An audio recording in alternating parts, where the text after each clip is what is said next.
Permitam-me, caras e caros camaradas, que saúde o Presidente da Federação Regional do Oeste, Brian Silva, a quem agradeço toda a amabilidade, simpatia e apoio que desde a primeira hora me disponibilizou quando coloquei a minha disponibilidade ao serviço do PS para colocar no futuro ao serviço do país. No Brian, quero agradecer a todos os presidentes das concelhias que aqui se encontram, de toda a Federação Regional, a todos os nossos presidentes de Câmara da Federação Regional do Oeste e a todos os nossos deputados que daqui também se encontram. Bem-aja, muito obrigado pela vossa presença. Caras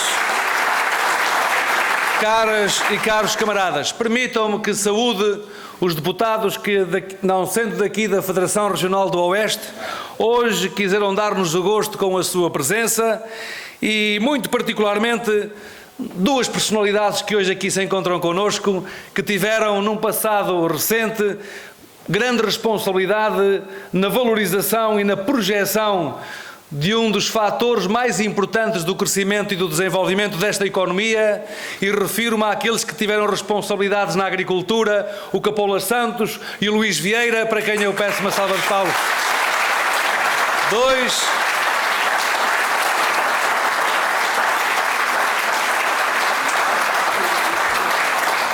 Duas grandes personalidades do nosso país, que em muito contribuíram para que Portugal, ao longo das últimas décadas, tenha conseguido criar oportunidades de emprego, oportunidades de crescimento económico e oportunidades de projeção da economia do país no mercado internacional, também a partir da agricultura, fator essencial do nosso desenvolvimento, da nossa cultura e da nossa identidade nacional. Bem-aja Capola Santos, bem-aja Luís Vieira.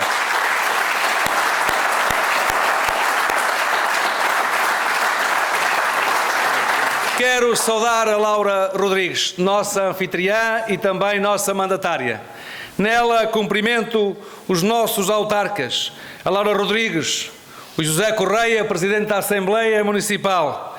Quero saudar o Ricardo Fernandes, Presidente de Bom Barral, o Pedro Folgado, da terra de Alenquer, onde soaram as primeiras horas do 25 de Abril e também da República. E quero saudar o João Duarte da Lourinhã, que há muito pouco tempo me deu o gosto de inaugurar o espaço público, um espaço público de diálogo intergeracional, que é algo que este partido também tem que continuar a ser, um partido interclassista e um partido intergeracional.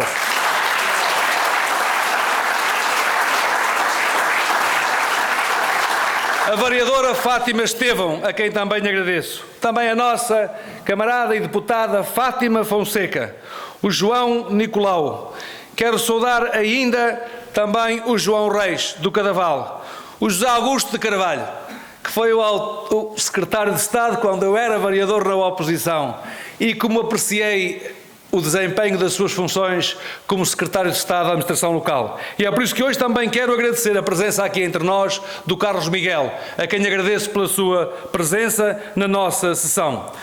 Quero saudar ainda as mulheres socialistas e os jovens socialistas e agradecer-vos a todas e a todos a vossa energia, a vossa presença, o vosso apoio, que vai levar-nos à vitória no PS, para nos levar à vitória em Portugal.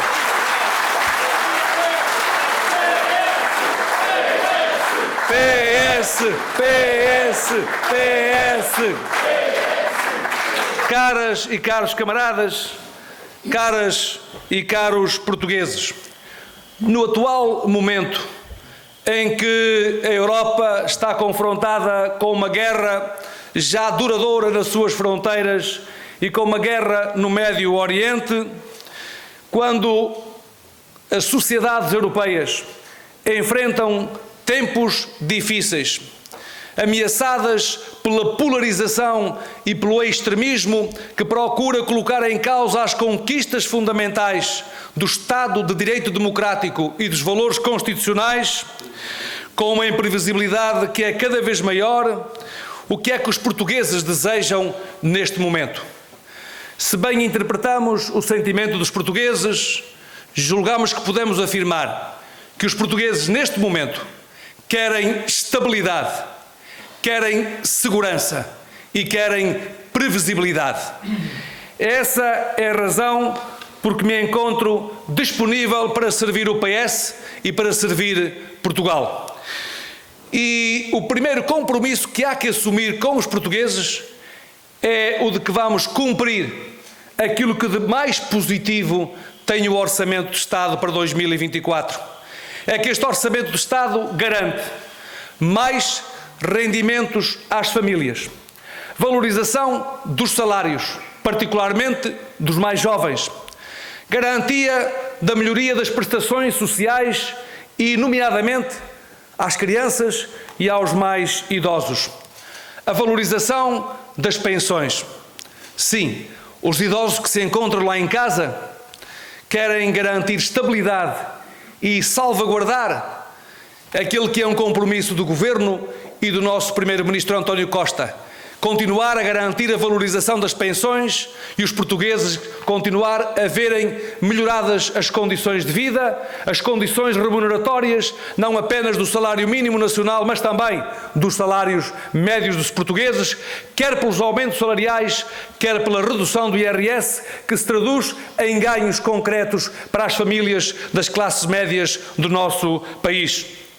Mas querem também que continuemos a assumir o compromisso com estas prioridades do orçamento, porque o orçamento garante investimento público. 2024 vai ser um ano em que o investimento público vai ter já muita execução. Quer execução dos fundos europeus do Plano de Recuperação e de Resiliência, quer também dos fundos europeus 2020-2030. O ano de 2024 e 2025 são anos decisivos para garantirmos que o investimento público é capaz de permitir uma rota e uma trajetória de crescimento económico e de convergência com os países da União Europeia. Porque é esse crescimento económico que permite continuar a garantir o financiamento das funções sociais do Estado, nomeadamente da saúde, nomeadamente da educação, nomeadamente da proteção social e da garantia das prestações sociais e de um Estado social que se moderniza e que se adapta às necessidades dos portugueses.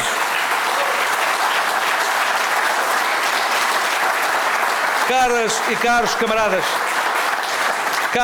caros camaradas, temos também o dever de assumir perante as portuguesas e os portugueses que queremos honrar os compromissos com Portugal, mas queremos também honrar os compromissos com os nossos parceiros europeus e com os nossos parceiros atlânticos, porque esses compromissos estão nos fundamentos das nossas liberdades, das nossas garantias e direitos fundamentais, que foi um dos principais legados que nos legou Mário Soares, um dos pais fundadores da nossa democracia.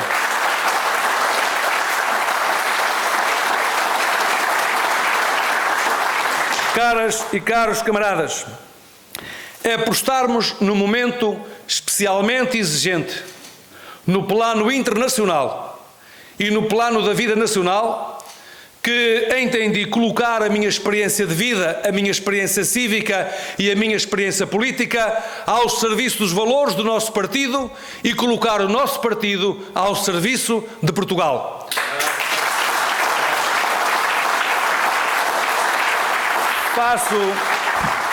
Faço esta afirmação, caras e caros camaradas, e sem falsas humildades, com provas dadas. Sempre honrei a minha palavra.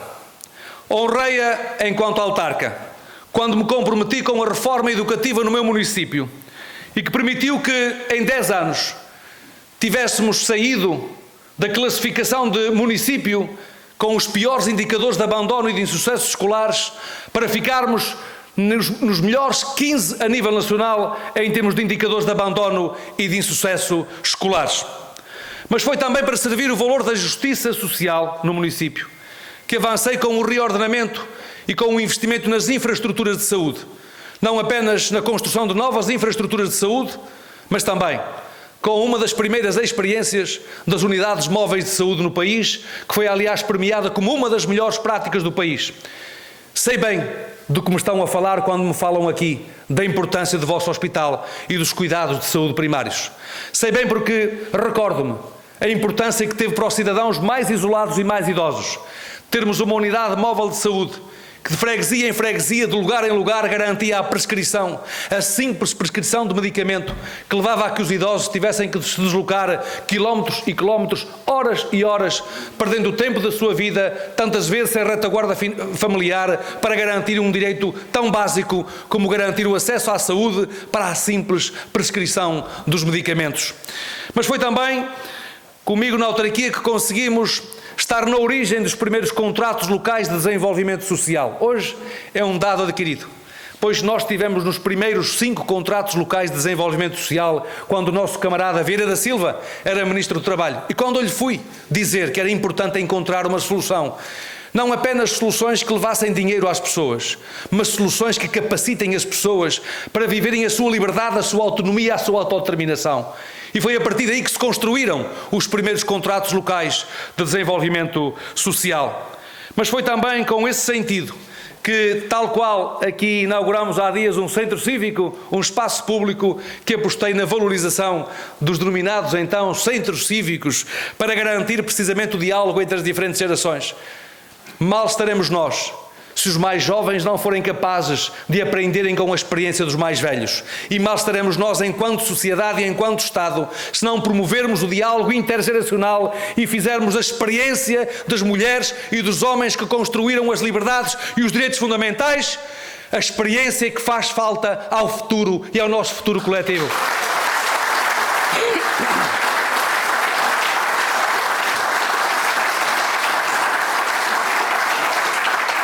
Permitam-me, caras e caros camaradas, também soube cumprir quando fui secretário de Estado das Comunidades Portuguesas. Estive sempre junto dos portugueses nos momentos mais difíceis porque estavam a passar, mesmo em determinadas circunstâncias, colocando em risco a minha própria vida. E sei do que estou a falar. Estive com os portugueses nos atentados em Barcelona, dando apoio às famílias e garantindo-lhes condições para que pudessem velar as vítimas desses atentados. Estive com os portugueses quando ocorreu o furacão Irma nas Caraíbas. Ontem lembrei-o na televisão. Recordo-me de uma mãe de Famalicão com uma criança ao colo que me veio abraçar a chorar com o seu filho, dizendo-me que tinha orgulho no Estado português, pela forma como nós mobilizamos os nossos recursos para salvaguardar as vidas das pessoas que tinham visto tudo absolutamente destruído por esse furacão. Estive com os portugueses em Moçambique. Os portugueses que viram também tudo destruído, que ficaram sem água, sem luz, sem comunicações, com o consulado destruído, sem condições para lhes poder garantir os documentos para poderem realizar as suas viagens e poderem fugir daquele pânico.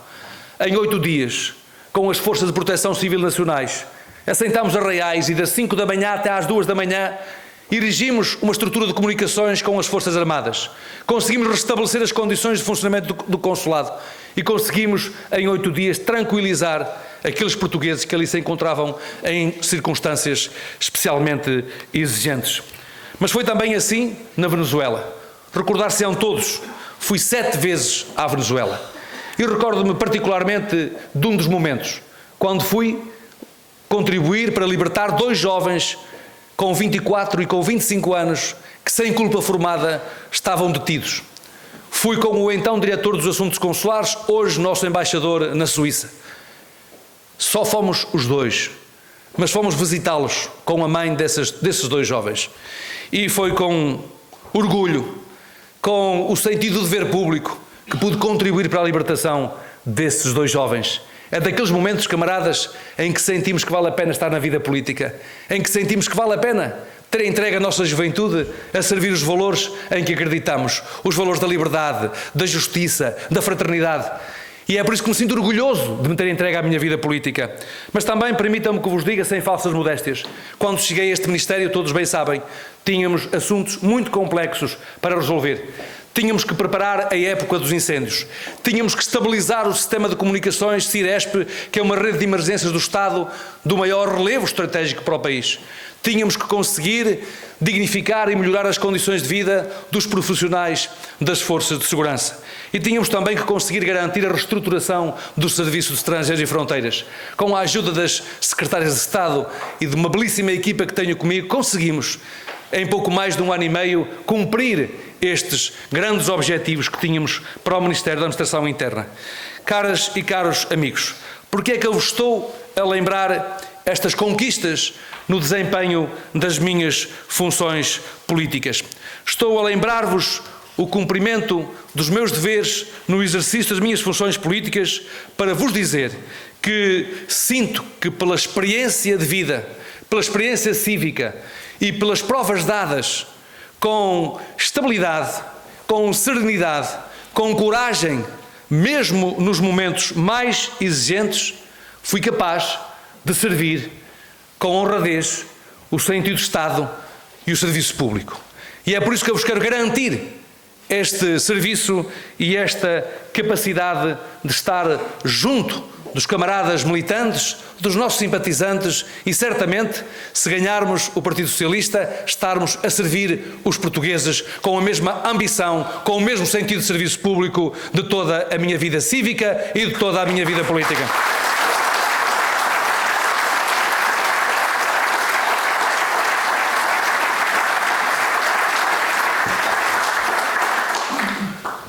O que é que vos quero sublinhar?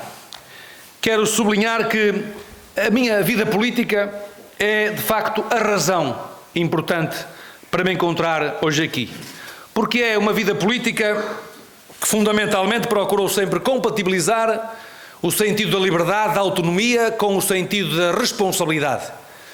Formular sempre o equilíbrio entre a nossa ética das convicções, mas ao mesmo tempo a nossa ética da responsabilidade. Ou seja, termos uma permanente avaliação das consequências dos nossos atos para a equipa com quem trabalhamos e para aqueles a quem juramos servir. Essa tem sido a forma de estar na vida política. É essa a convicção profunda de que compromisso, independência e lealdade são valores fundamentais na vida pública, que me animam a estar hoje aqui convosco e que me animam a querer servir o nosso país. Essa experiência de concretização dos valores de Abril, da liberdade, da igualdade, da fraternidade na vida das pessoas, é a mais importante experiência para servir o nosso país.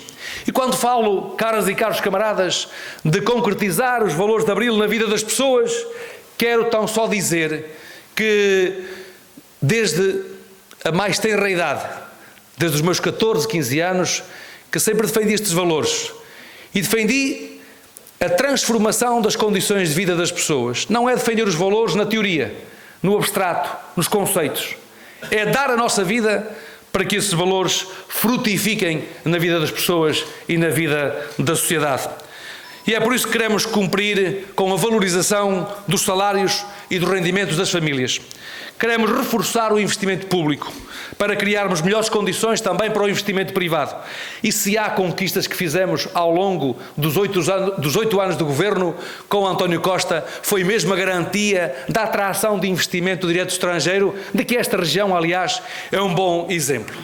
Quando os nossos detratores à direita procuram colocar em causa as conquistas que tivemos neste período, eu lembro sempre um indicador que é muito importante. Nós, entre 2015 e 2023, garantimos no país mais 48 mil milhões de euros de estoque de capital de investimento direto estrangeiro. Não há maior prova de confiança no país do que este volume de investimento, porque significa que confiam na capacidade de trabalho e de produzir dos portugueses, porque confiam no Estado, porque confiam na nossa economia, porque as decisões de investimento são decisões que obedecem a uma racionalidade económica e a uma eficiência dessa racionalidade económica. E este é o maior elemento ilustrativo de que Portugal tem sido merecedor da confiança dos investidores internacionais.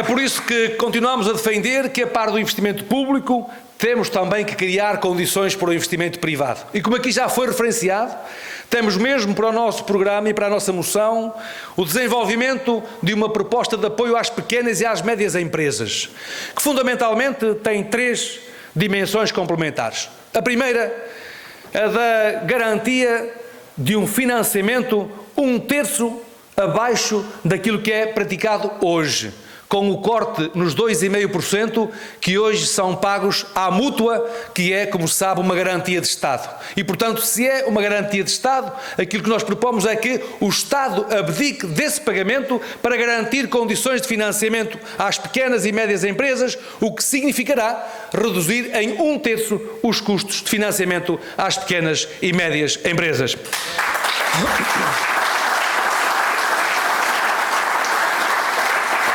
Mas tem uma segunda dimensão.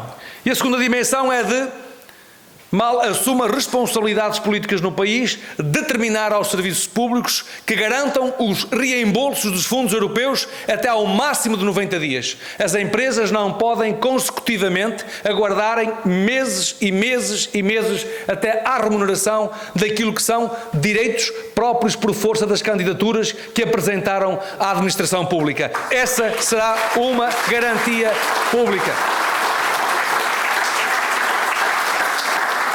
A terceira dimensão tem que ver com a vontade de utilizar os fundos europeus não executados para financiar a modernização tecnológica das empresas, porque queremos que as empresas sejam capazes de competir não apenas no mercado nacional, mas também ganhar quota e serem competitivas nos mercados internacionais.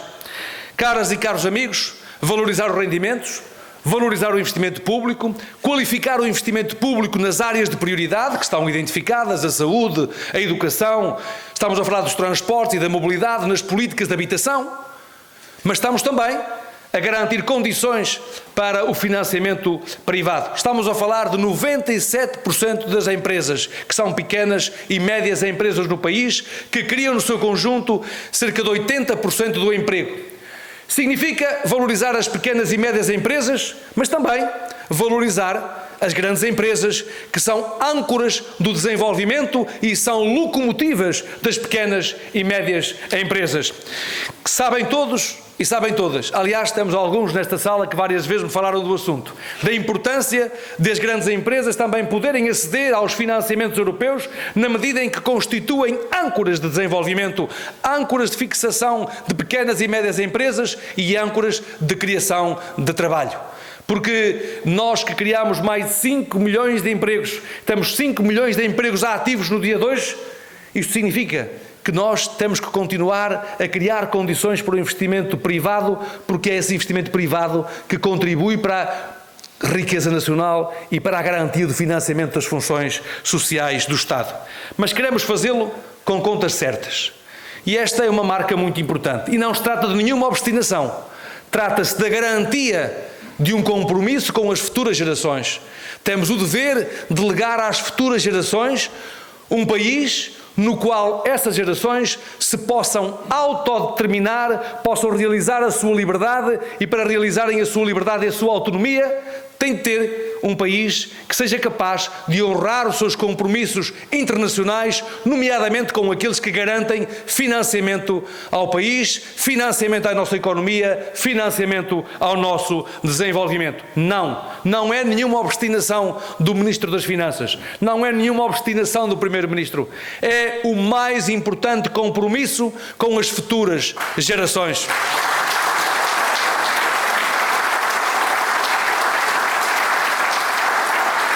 Caras e caros camaradas, estamos conscientes das dificuldades que vamos ter que enfrentar e é por isso que temos que posicionar o nosso país para enfrentar essas dificuldades. E há prioridades que são claras. Primeira prioridade, promover uma cidadania informada e esclarecida, comprometida com os valores democráticos e com os valores da Constituição. Sim, porque nós sabemos que os inimigos da democracia estão à espreita, que se aproveitam da demagogia e do populismo.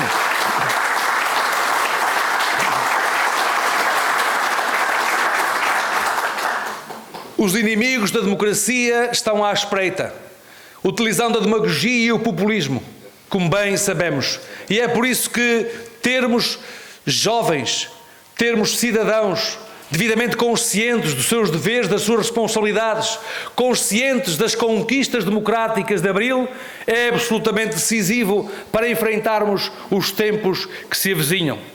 Em segundo lugar, temos que continuar a apostar nos motores do crescimento económico, fomentando o investimento público, como disse, e fomentando simultaneamente o investimento privado. Ele não é incompatível, ele é complementar, ele reforça-se e é fundamental para a coesão, para o desenvolvimento, para o emprego e para o financiamento das funções sociais do Estado. Queremos, por isso, garantir também que estamos em condições, como terceiro compromisso, de aproveitar a experiência que nos vai ser dada pelas agendas mobilizadoras para aprofundar uma cultura de planeamento, de desenvolvimento do país, assente numa parceria estratégica entre as instituições do conhecimento, do saber e da investigação com as empresas e com a sociedade. O que significa continuarmos a dar prioridade ao investimento na educação, na cultura, na ciência e no conhecimento. Porque é o investimento na educação, na cultura, no saber, no conhecimento e na inovação que traz a garantia da liberdade para empreender, para criar, para inovar e para tornar a economia competitiva e dinâmica nos mercados internacionais.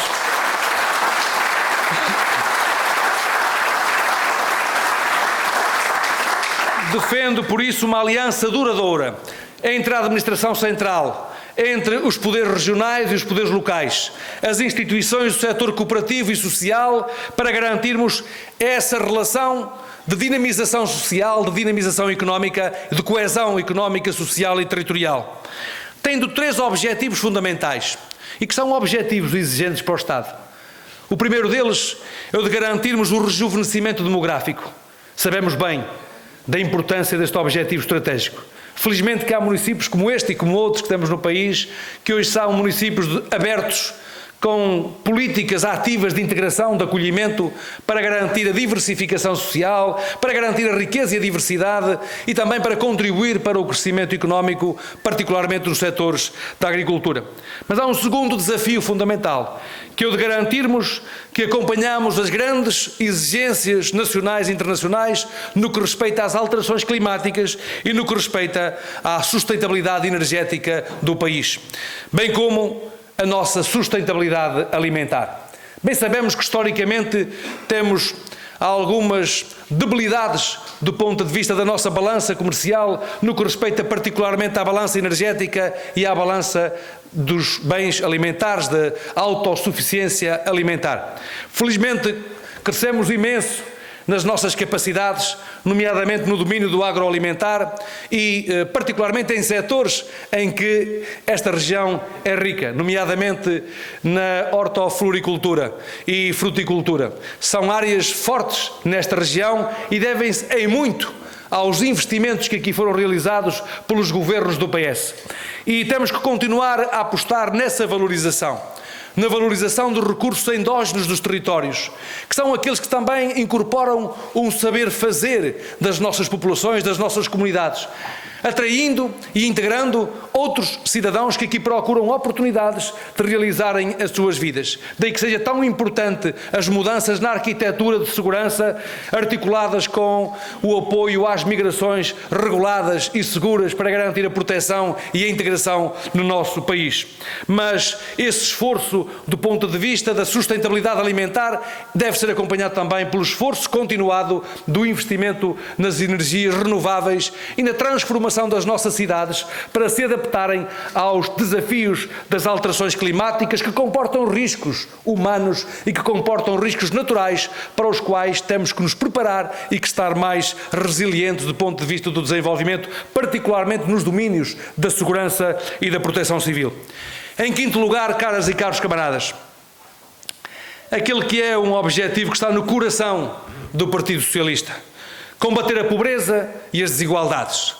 tem sempre de estar no coração do PS combater a pobreza e as desigualdades para permitir a realização plena de cada homem e de cada mulher que, nascendo no nosso país, aqui quer realizar as suas perspectivas de vida e a sua condição de vida plena. Essa é uma obrigação dos socialistas, ter esta nas suas principais prioridades.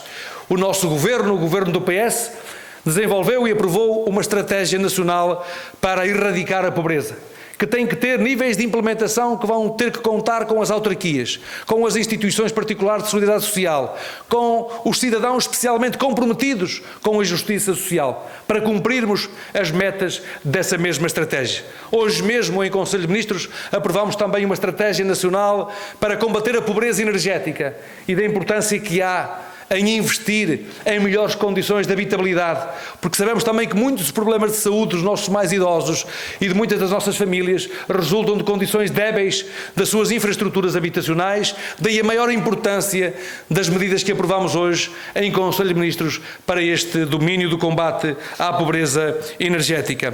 Temos, por outro lado, caras e caros camaradas, que afirmar que há 3 instrumentos que nós bem conhecemos para combater a pobreza e as desigualdades. Criar emprego. Em segundo lugar, investir nas qualificações e na educação. E em terceiro lugar, ter políticas sociais ativas e que sejam sustentáveis. E neste domínio, a valorização das pensões e a salvaguarda da sustentabilidade do Fundo Financeiro da Segurança Social. É mesmo um compromisso que tem que continuar a ser um compromisso da minha geração e das futuras gerações que hoje aqui estão connosco.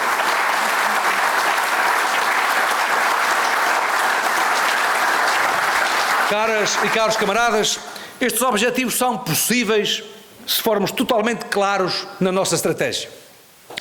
Eu sou por um PS autónomo na decisão, vinculado aos seus princípios e valores e comprometido com um programa de modernização, de igualdade e de justiça social.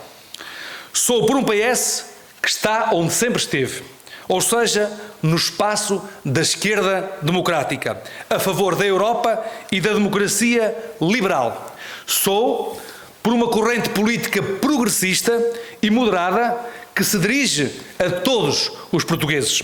Sou por um PS cuja força eleitoral é a barreira mais firme contra o avanço das correntes da direita radical que contestam a nossa democracia e, infelizmente, em alguns casos e em alguns momentos, já contaminaram mesmo o discurso dos mais moderados do PPD.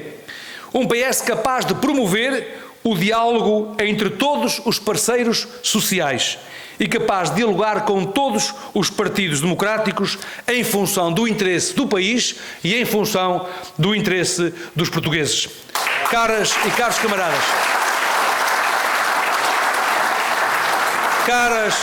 camaradas, a minha experiência de vida e as provas dadas na vida pública são uma garantia de segurança, de estabilidade e de previsibilidade para enfrentar e vencer os tempos conturbados que vamos ter que enfrentar. Assumo por isso perante vós, com humildade e com a humildade que a democracia exige, mas também com a ambição que a democracia impõe, a vontade de servir o Partido Socialista e, com os seus valores, servir Portugal. Porque em nenhum momento podemos ter dúvidas. O Partido Socialista nasceu para servir Portugal, para servir os portugueses, com liberdade, com democracia, com justiça e com fraternidade. Viva o PS! Viva o PS! Viva o PS! PS! PS! PS! PS!